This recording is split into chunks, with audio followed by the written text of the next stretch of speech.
हुई है हाल ही में मुहिम में जी। तो इस रैली को किस नजरिए से देखते हैं, कितनी कारगर है, क्या घोषणाएं हुई, देखिए, मुख्यमंत्री जी की जो रैली है वो सभी हलकों में मुख्यमंत्री जी जा रहे हैं, उसी कड़ी में मैं भी आए।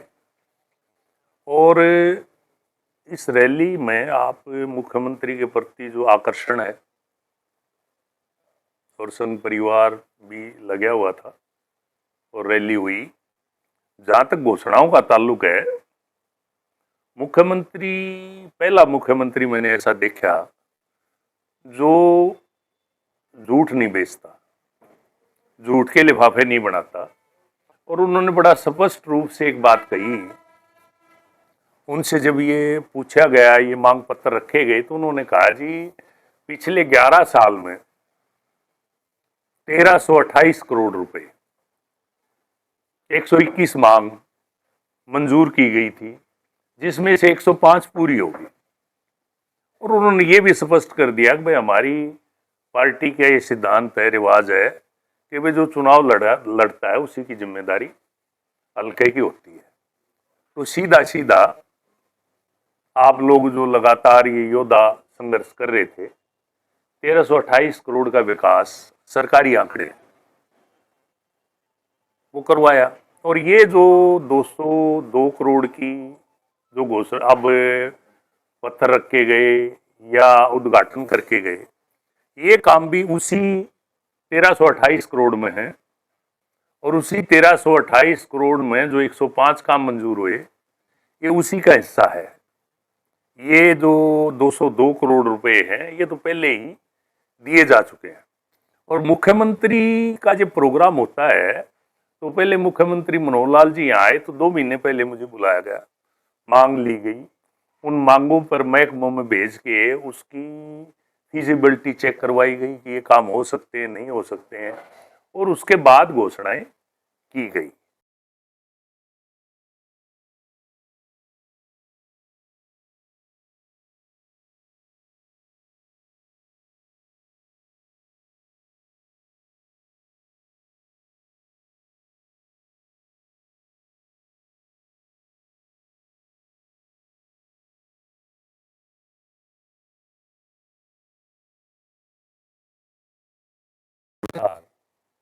ये 1328 करोड़ रुपए लगे। और ये भी बता दिया आंकड़ों के साथ मुख्यमंत्री ने कि वे जो इस इलाके का दम भरते थे, इस इलाके को अपनेपन के चादर उड़ाते थे, उन्होंने इस इलाके में 10 साल में 584 करोड़ रुपए खर्च किए। भाई एमएलए भी था उनका, मंत्री भी थे, मुख्यमंत्री भी था, केंद्र में भी उनका राज था, उस इलाके को अपनेपन का भी वो दम भर दिया था। उसके बावजूद 584 करोड़ रुपए खर्च हुए। और एमएलए नहीं था शमशेर खरकड़ा पिछले 10 साल से, यहां जो एक हल्के के सेवक के रूप में सरकार की तरफ से मैं प्रतिनिधित्व कर रहा था, तो हमने ये कोई कमी नहीं छोड़ी महकमों में जाके एस्टिमेट करवाना, पास करवाना, मुख्यमंत्री की घोषणा पर अमल करवाना, ये सब हमने जो है करवाए। और 1328 करोड़ रुपए ये सरकारी आंकड़े, मेरे आंकड़े नहीं है। और मुख्यमंत्री जी जब मन से बोलता है तो सरकारी आंकड़े कभी गलत नहीं होते, और आंकड़े कभी झूठ नहीं बोलते। आजकल नेता तो झूठ बोलते हैं, और नेता भी बेवजह बेइंतहा झूठ बोलते हैं। और इसलिए बोलते हैं झूठ बिकता है, लोग खरीदते हैं झूठ। लोग जिस दिन झूठ खरीदना बंद कर देंगे, झूठे आदमियों को जिस दिन तिरस्कार कर देंगे, उस दिन नेता झूठ बोलना बंद कर देंगे। तो ये जो जांगड़ा जी ने मांग पत्र प्रस्तुत किया, क्या वो मांगे पूरी हो पाएंगी? देखिए, यही तो मैं कह रहा हूँ मुख्यमंत्री की खूबसूरती और सच्चाई है कि मुख्यमंत्री ने स्पष्ट कहा 16 मांग बाकी हैं, 121 में से 105 पूरी होगी। जो 16 मांग बाकी है, ये यही मांग है कॉलेज की है।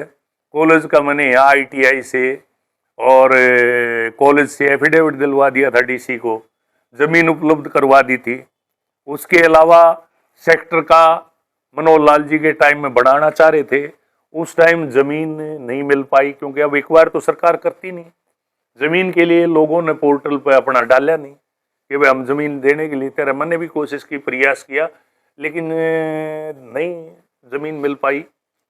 रही बात बस अड्डे की, बस अड्डा मैम की जो भौगोलिक स्थिति है उसके मुताबिक बस अड्डा, अगर आप यहाँ से 3 किलोमीटर दूर, 4 किलोमीटर दूर अगर शहर का बस अड्डा लेके जाओगे तो क्या मतलब रह जाएगा उस बस अड्डे का, क्या उपयोगिता रह जाएगी। बस अड्डा तो 1-2 किलोमीटर की ही रेंज में होना चाहिए ताकि लोग आसानी से आ जा सकें। बस अड्डा किस लिए? लोगों की सुविधाओं के लिए, ताकि उसको साधन मिल जाए और अपने घर चला जाए और यहाँ के शहर में चला जाए। यहाँ से अगर 4 किलोमीटर, 3 किलोमीटर, 5 किलोमीटर दूर आप बस अड्डा बनाओगे तो उसका क्या मतलब है? वो तो लोगों को परेशान करने वाली बात है। जहां तक सिविल हॉस्पिटल की मांग है, वो उस टाइम मैंने कई कोशिश की थी कि भाई ये वहां शिफ्ट हो जाए जहां वो बिल्डिंग बेकार पड़ी है, साई की बिल्डिंग में, लेकिन उस टाइम साई ने, केंद्र सरकार ने इसकी मंजूरी नहीं दी। अब यहाँ जमीन पूरी नहीं है सिविल हॉस्पिटल के लिए, जो नॉर्म्स पूरे होते हैं, ये बाधा थी। तो ये जितनी मांग रखी गई, अब मुख्यमंत्री जी तो पूरे कागज और आंकड़ों के साथ, सच्चाई के साथ आए थे यहाँ, और उस आंकड़ों में सच्चाई ये थी कि भाई ये जो 16 मांगे यहाँ रखी गई तो पहले ही मंजूर हो चुकी हैं। उनमें जो बाधाएं हैं वो मैंने आपको बता दी।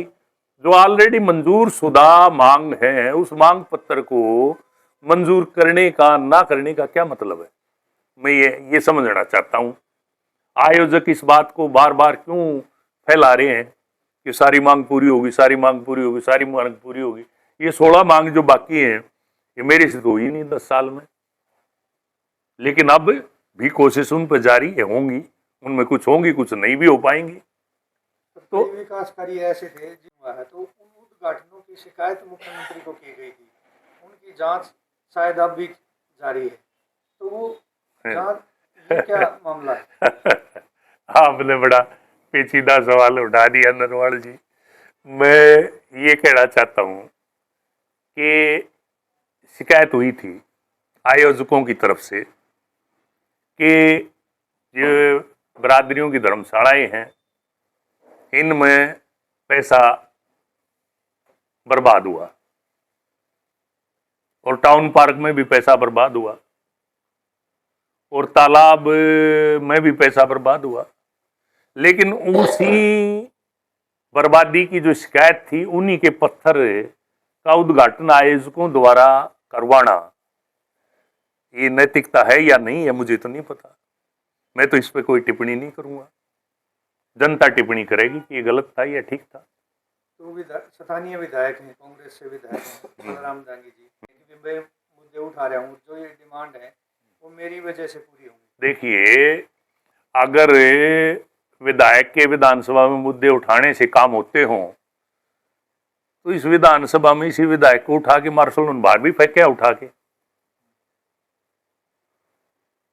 फेंके है कि नहीं फेंके? ये विधायक तो लाखन माजरा में, एक मैंने चीफ इंजीनियर को कह के 5-4 ट्रक वहां खड़े हो रहे थे, रोड़ा डलवा दिया, वहां फोटो खिंचवाया था, आपने देखा होगा कि मैंने करवा दिया काम शुरू। तो आज तक शुरू नहीं हुआ, वो तो खड्डे भरने के लिए 5-4 ट्रक डलवाए थे। उससे पहले अब चला ना, उसमें विधायक का क्या रोल है? दूसरी बात, उससे पहले जो है बाढ़ के दौरान में एक ट्रक पाइप उतरवाया था मैंने, सरपंच उसका समर्थक था, उसके पास खड़ा होकर ने फोटो खिंचवा दिया कि मैं ले आया पाइप। और ये जो उद्घाटन किए गए यहाँ 202 करोड़ के, उसमें मुख्य 2 काम है। 202 करोड़ में मुख्य काम है कि मैम में पानी की, सीवरेज की,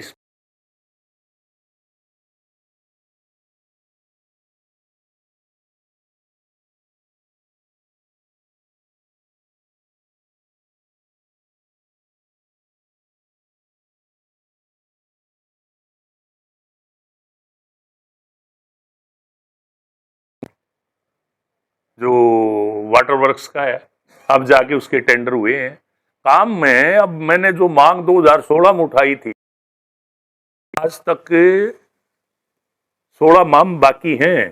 काम ऐसे नहीं होता कि घोषणा हुई जो है 1 महीने में काम हो जाएगा। काम होने के लिए एक प्रक्रिया है, उसके लिए चीफ मिनिस्टर का एक पूरा डिपार्टमेंट है जो सीएम घोषणाओं को देखता है कि कितनी घोषणाएं हुई, किस पर अमल हुआ, कितनी बाकी हैं।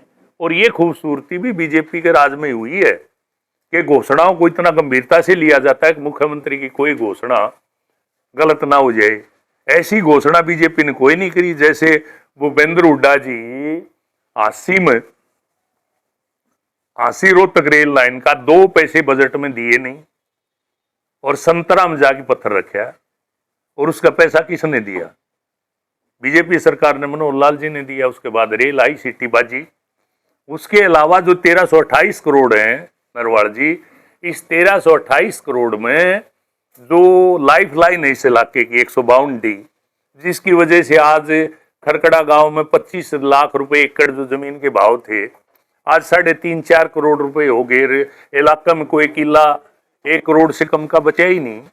तो ये सारा का सारा जो मामला है, ये तो उसमें 1328 करोड़ में शामिल है ही नहीं। ना 80 रोहतक रेल लाइन है, ना 152D है।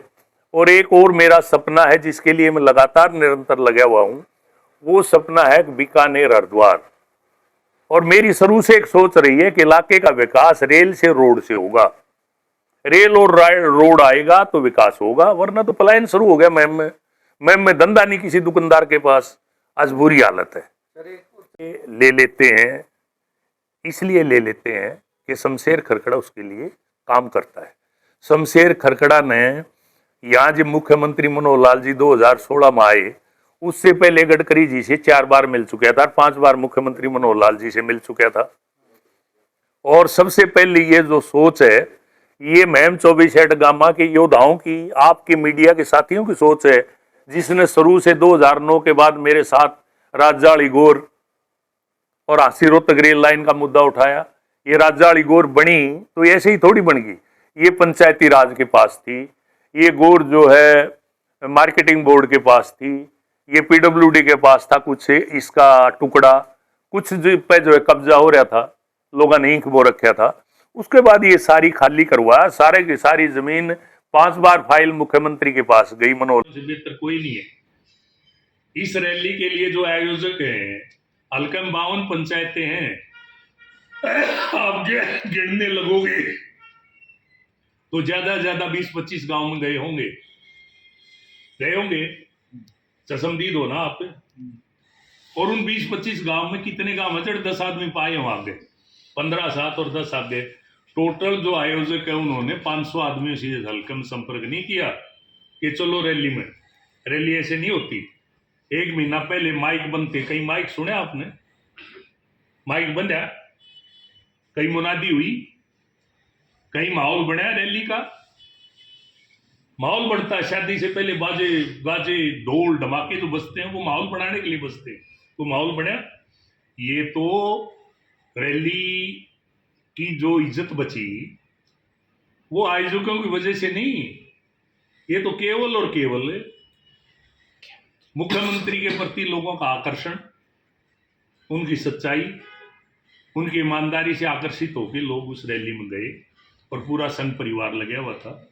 आयोजक अगर बेवजह अपनी पीठ थपथपाए तो मैम की जो रैली है वो जब यहाँ स्टेडियम में मनोहर लाल जी आए उस टाइम क्या वातावरण था। उसके बाद नायब सैनी जी आए मंडी में चुनाव से पहले, क्या वातावरण था। तो ये वातावरण बनाए जाते हैं रैलियां बड़ी करने के लिए, माहौल बनाया जाता है। माहौल कहाँ बना? कहा था कोई माहौल? माहौल नहीं था। शंका थी मुख्यमंत्री को भी आखिरी वक्त तक, पता नहीं ये 2000 कुर्सी लगाई है, भरेंगी कि नहीं भरेंगी। प्रशासन को शंका थी। लेकिन जो रैली हुई, जो चंडीगढ़ के जो दौरे लगे, चंडीगढ़ के दौरे लगे, मैंने एक बात बताओ कि मुख्यमंत्री मनोहर लाल जी का, हम तो बाजा बजाने वाले लोग थे शादी में, हमने तो शोर मचाया। उस शोर को समझ में आया सरकार का कि ये सही बात है, जायज बात है। मैंने उस टाइम कहा था गडकरी जी को कि गडकरी जी एक नाक की सीध में रोड चाहिए। बोला कहाँ से? मकामबाड़ा से बम्बई। बोला वो कैसे? मकाम अम्बाड़ा खड़े होकर बम्बई की तरफ देखो, ना किसी जाओ वहां से रोड आना चाहिए। और वो गडकरी जी ने देखा तो 100-125 किलोमीटर का फर्क था सफर का। मैंने कहा जी हिमाचल, राजस्थान जो है भाई, ये जम्मू कश्मीर, पंजाब, हरियाणा, इन लोगों को क्या जरूरत है दिल्ली जाने की, पॉल्यूशन फैलाने की? सारे यहाँ से जाएंगे जिनको जाना है। और वो उनको समझ में आई और वो सही बात थी, समझ में आई। तो हमारा काम है सही बात को उजागर करना। आज मैं पिछले 15 साल से माड़ा बंद करो, बंद हुई, इस बार लिफाफे में दे दी माड़ा। आज जो चोरी की बात करते हैं, वोट चोरी की बात करती है कांग्रेस की, वोट चोरी तो ये है कि लोगों को नौकरी क्या लालच देके, नौकरी का लालसा देके उनकी वोट ले ली, ये वोट चोरी है। वोट चोरी SIR से नहीं है, वो तो कोई मर गया उसकी वोट कटेगी, जो नहीं रहता उसकी कटेगी। SIR तो होगी ना कभी न कभी। तो इसलिए वोट चोरी उसको कहते हैं, झूठ बोल के वोट ली जाए। मुहिम की राजनीति करते हैं पूर्व विधायक बलराज कुंडू जी और मनोहर लाल जी, लेबर मिनिस्टर और पूरे मंत्रिमंडल का धन्यवाद करता हूं इस बात के लिए कि पिछले 2-2.5 महीने से मैंने ये मुद्दा उठा रखा था। यहां सफाई कर्मचारियों की मौजूदगी में मैंने मंत्री से भी बात की, मुख्यमंत्री, सारा महकमा, सब मैंने प्रयास किया कि यार एक ये जो गरीब आदमी है, 300 रुपये रोज की आप तनख्वाह देते हो, 300 रुपये में मान लो सफाई कर्मचारी, उससे गंदा तो कोई काम है नहीं। सबसे जो कीचड़ का, कूड़े का, गंदगी उठाने का काम जो करते हैं, सिर्फ 300 रुपये।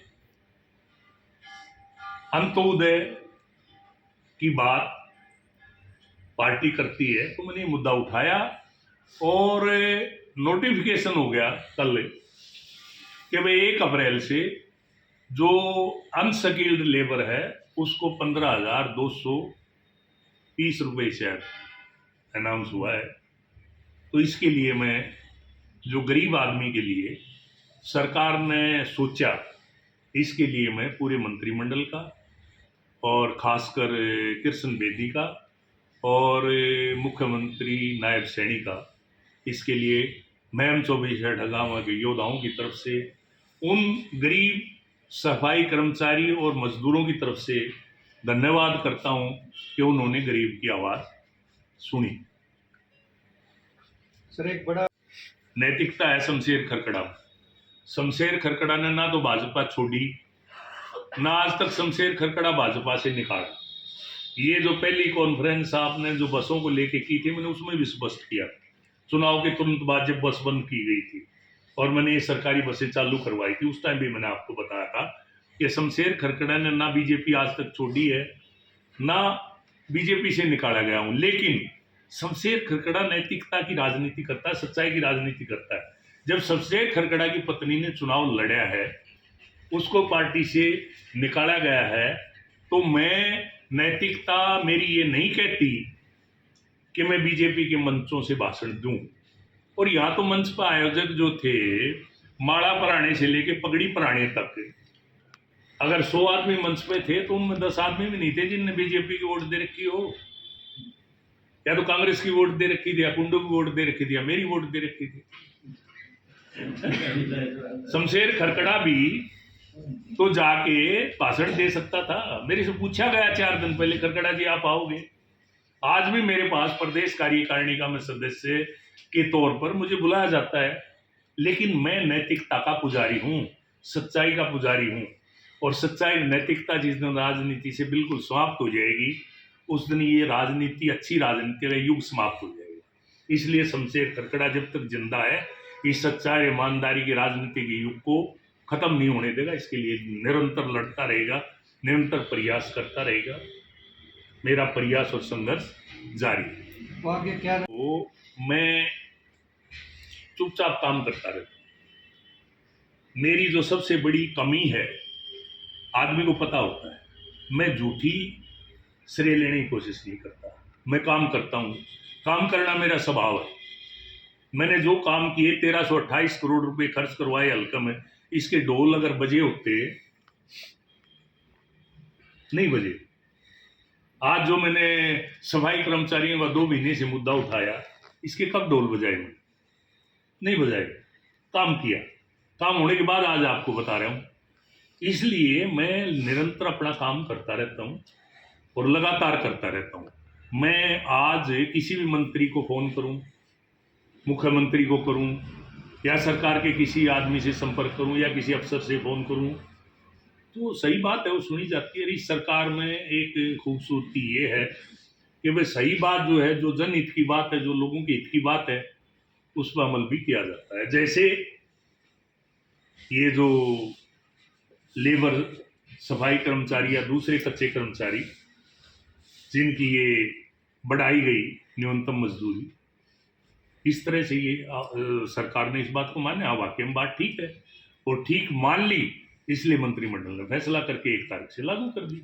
सर, मुख्यमंत्री की रैली को लेकर के उठापटक रही, कोई चंडीगढ़ के कई दौरे लगे।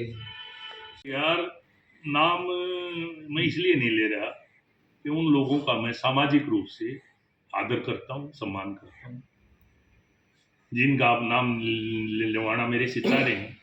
और मैं सामाजिक आदमी हूँ, सामाजिक रिश्तों की कीमत समझता हूँ, और जिस आदमी को मैंने सम्मानित मान लिया हो, वो गलती भी करे तो उसकी मैं गलती को ज़्यादा डोल नहीं बजा।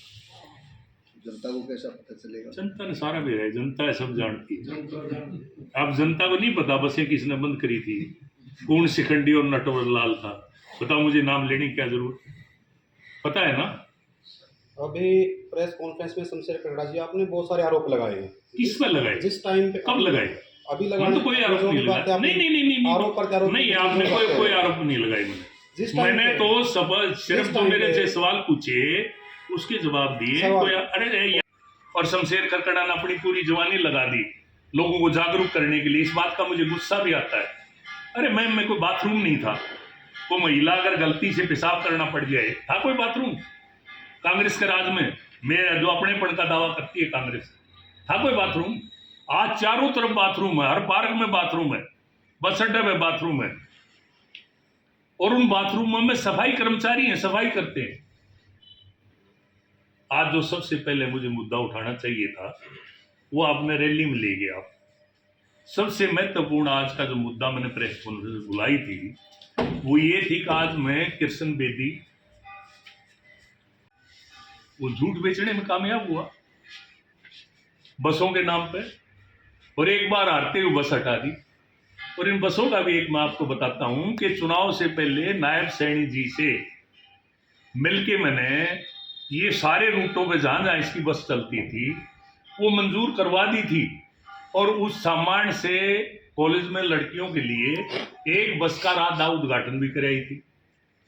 उसके बाद आचार संहिता लगी, जो इसने बंद करी बस से, तो वो मंजूरी तो पहले से हो चुकी थी। मैंने जीएम से बात करी और जीएम ने वो अगले ही दिन सारी बसें चला दी। उसका श्रेय भी वर्तमान विधायक ने लेने की कोशिश की। यहाँ श्रेय लेने की बड़ी होड़ है, करना कोई कुछ नहीं चाहता। राजनीतिक आदमी काम नहीं करता, झूठ बेचता है, झूठा श्रेय लेता है, और वोट ठगने के लिए हर हथकंडा अपनाता है।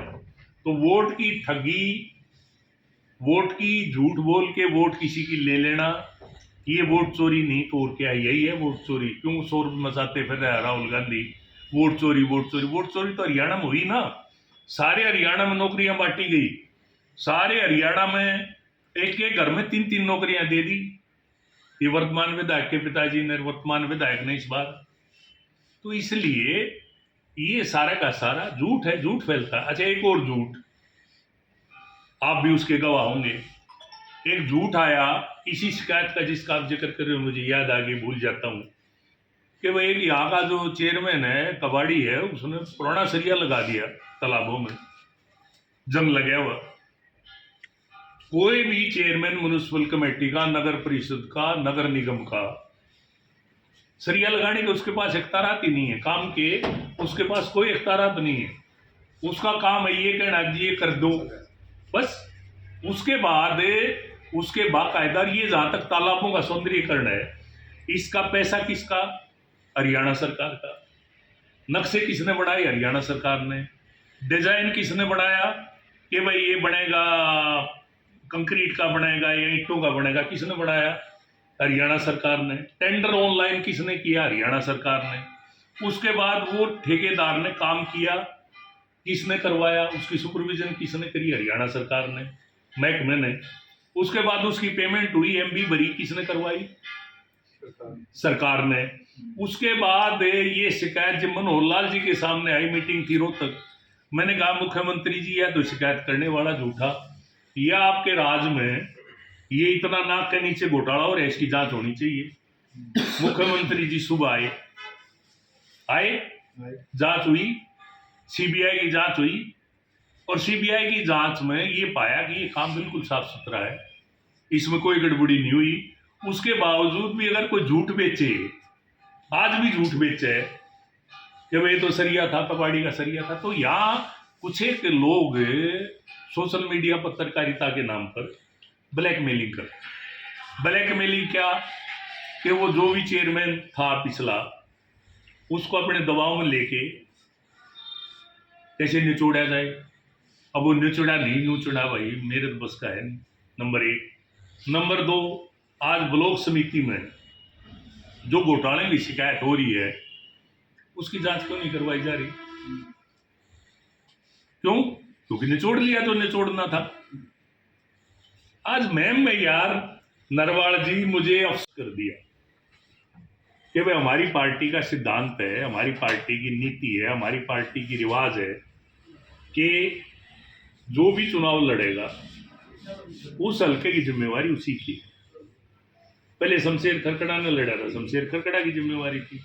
अब से भले ही वोट 8,000 आई हो, अब जिम्मेवारी दीपक हुड्डा की है। तो ये स्पष्ट कर तो दिया मुख्यमंत्री ने, इससे ज्यादा और स्पष्ट क्या करवाओगे आप? उसके बावजूद अगर कोई अपना व्यक्तिगत प्रभाव को चमकाने के लिए, ये दिखाने के लिए कि मैं सरकार के बहुत करीब हूं, और उस प्रभाव को लेके कहीं से कोई पानी निकालना चाहे निचोड़ के, तो क्या तो संदेश देके उसका मैं क्या जवाब? ये रैली क्या संदेश देके गई? ये रैली ये संदेश दे के गई कि मुख्यमंत्री ने साफ सुथरे शब्दों में ये कहा कि इस हल्के के लिए जो बन पाएगा मैं करूंगा, और 16 मांग जो बाकी रह रही हैं पहले वो पूरी करूंगा, ये संकेत दे के गई। सर, आपने पब्लिक हेल्थ के टेंडर की बात की और शहर की सरकार ने पत्र देकर उसको रुकवाने का नहीं, ये भी एक फजूल का, कुछ एक लोगों का जो गोदी मीडिया है ना, जेब का मीडिया बोलते हैं जिसको, उनका फैला का प्रचार था। किसी भी झूठे दस्तक हो चाहे सच्चे दस्तक हो, चाहे को चेयरमैन, चाहे को एमएलए, चाहे को एमपी, कभी सरकार के टेंडर रुके किसी से? बताइए, या रुकया? उनके लिखने से टेंडर हुए ना? ये तो एक फजूल की एक लोकप्रियता और झूठी वाहवाही लेने का कि हमने कर दिया, हमने कर दिया, हमने कर दिया। अरे भाई, मुख्यमंत्री कह गया स्टेज पे कि यहाँ का जिम्मेवार शमशेर खरकड़ा था और अब दीपक हुड्डा है। उसके बावजूद पहले भी ये लोग इस तरह के प्रयास करते रहे, आज भी कर रहे हैं, कल भी करेंगे। जिसका काम है दुकान चलाना, झूठ बेचना दुकान में, वो बेचेगा, झूठी दुकान चलाएगा। उसका इलाज किसके पास है? आपके पास है। आपने ये सवाल करने से पहले उस व्यक्ति से ये सवाल करना चाहिए था जो मेरे से कर रहे हो कि आपने ये मुद्दा उठाया क्यों, और आप मेरे से ये सवाल कर रहे हो। आप भी संदेह के घेरे में आ गए। पत्र दिया गया, नहीं, पत्र दिया गया तो उस पत्र देने से कभी आज तक मैं दे दूं पत्र, या एमपी पत्र दे दे कि इसको रोक दो, या कोई एमएलए पत्र दे दे इसको रोक दो, नहीं रुकता। सरकारी काम कभी नहीं रुकते। सरकारी जो घोषणाएं 121 हुई हैं वो आज को रुकना चाहे नहीं रुक सकती। तो स्पष्ट कर तो दिया मुख्यमंत्री ने। इतनी स्पष्टता से के बाद भी आप अगर उन चीजों को जो स्पष्ट रूप से मुख्यमंत्री ने कह दी और उसके बावजूद भी आप उनके विरुद्ध काम कर रहे हो, बात कर रहे हो, तो इसका मतलब आप सरकार में होते हुए सरकार के खिलाफ प्रचार कर रहे हो। मुख्यमंत्री मनोहर लाल के इन तालाबों के सौंदर्यीकरण की सीबीआई वो जांच, वो सीबीआई क्या कह रहे हैं, एंटी करप्शन ब्यूरो की जांच के बाद और उसका रिजल्ट आने के बाद भी आप प्रचार कर रहे हो, तो इसका मतलब आप सरकार को बेवजह बदनाम कर रहे हो। आपकी सरकार में आस्था नहीं है, आपके सरकार के अच्छे कामों से आपका कोई लेना देना नहीं। आपका लेना देना अगर कोई है तो केवल अपना व्यक्तित्व चमकाने के लिए आपका लेना देना है। आप अपने प्रभाव को बढ़ा के लोगों से उस प्रभाव की आड़ में कुछ आप निचोड़ना चाहते हो, कितना पानी निकलेगा। ठीक है, जिनके ऊपर आरोप लग रहे हैं सर, आप स्पष्ट रूप से